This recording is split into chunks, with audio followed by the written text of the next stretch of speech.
Hello friends, welcome back to Get Ready with America. My name is SJ, and this month I'm getting you ready for next year's elections state by state. This video will be discussing Iowa, a state that gets extreme coverage for about 6 months every 4 years and is otherwise not really of interest. Until now.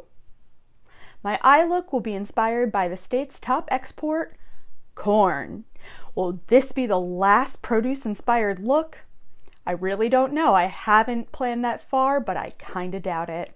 If you want to watch any other 2022 state preview videos, I'll have my Votemas playlist linked down below, where you'll also find links to more info about the elections in Iowa. Standard disclaimer, this video was filmed and posted in December 2021.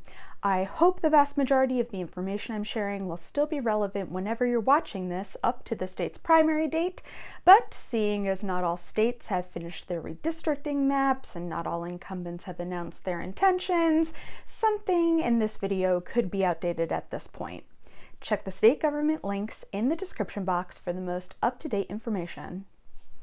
Let's get into it. Republican Senator Chuck Grassley will be seeking an 8th term in the U.S. Senate. He recently turned 88. He faces State Senator Jim Carlin in the primary, who announced he was running months ago when one would have reasonably assumed Grassley might retire. And that was a good idea if Grassley didn't run, because it would have been a stacked primary. His retirement would have also cracked the door a little more open for Democrats to make some inroads. Former Rep. Abby Finkenauer, who flipped the 1st District in 2018 but lost re-election, is running for the nomination, along with retired U.S. Navy Admiral and former fairly high-ranking National Security Advisor Michael Franken. The seat is decidedly staying red, especially with Grassley running again, but Democrats are hoping to gain back the swing state status that went away in 2020, so nationally, we'll be paying attention to how well they do. Iowa has 4 House districts, and, fun fact, their delegation is mostly women. Another reason we'll be watching Iowa in 2022 is because Republicans flipped the 1st and 2nd districts in 2020, leaving only the 3rd district blue, and even that was won with less than 50% of the vote. Strong Democrats have announced their intention to run, specifically State Senator Liz Mathis in the 2nd District, who will be facing Rep. Ashley Hinson, who was redistricted from the 1st. Also, apparently, they were co-workers at a Cedar Rapids TV station, which is either cute or going to make this very messy. I'm into either option. Republican Governor Kim Reynolds is running for another full term this year, seemingly unopposed in the primary so far. The top Democratic candidates are both young Black progressives, which we love. State Rep. Ross Smith has served in the Iowa House for 3 terms and spearheaded the effort to draft and pass a policing bill in the state last summer. Deirdre DeGier was the party's nominee for Secretary of State in 2018 and ran Kamala Harris's Iowa campaign prior to her dropping out of the race.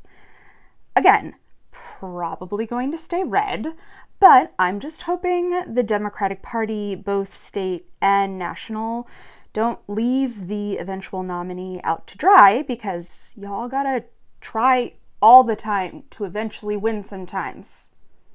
That's how this works. Lieutenant Governor, Secretary of State, Attorney General, and Treasurer are also statewide offices on the ballot, but apparently no one cares about them because I didn't see any reporting. Half of the state Senate and the entire state House are up for re-election.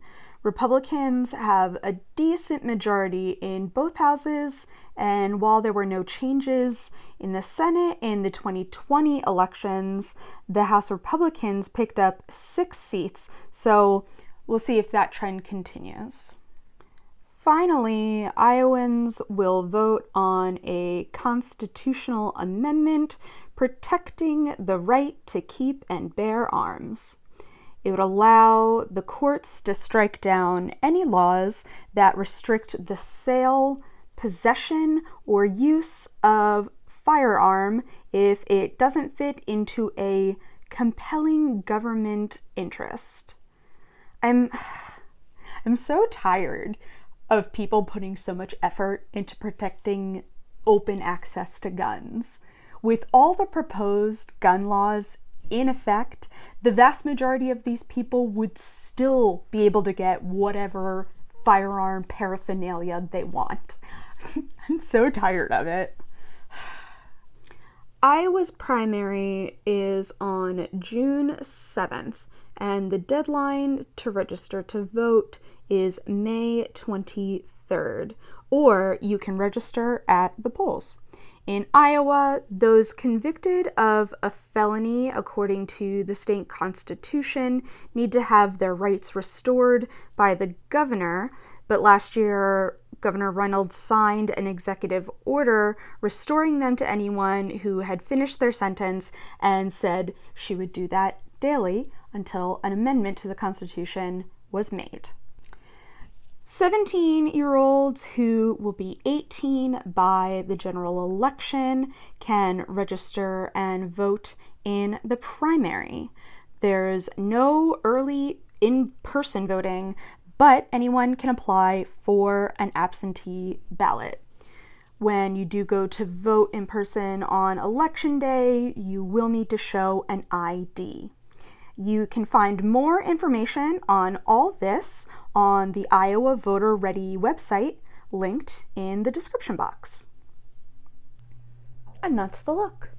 Please be sure to check the description box for the playlist of all my Votemas videos, as well as links to learn more about voting in Iowa. I'll be covering all 50 states and DC over the month of December, so stay tuned to learn more about your state. Please help me, the algorithm, and democracy out by liking this video right down there and leaving a comment about the butter sculpture you would submit at the Iowa State Fair. I gotta go with Butter Gritty, which was obvi at the PA State Fair, but they deserve to bless everyone. Subscribe to the channel so the next Votemas video shows up right in your feed. Thanks. I'll see you again soon.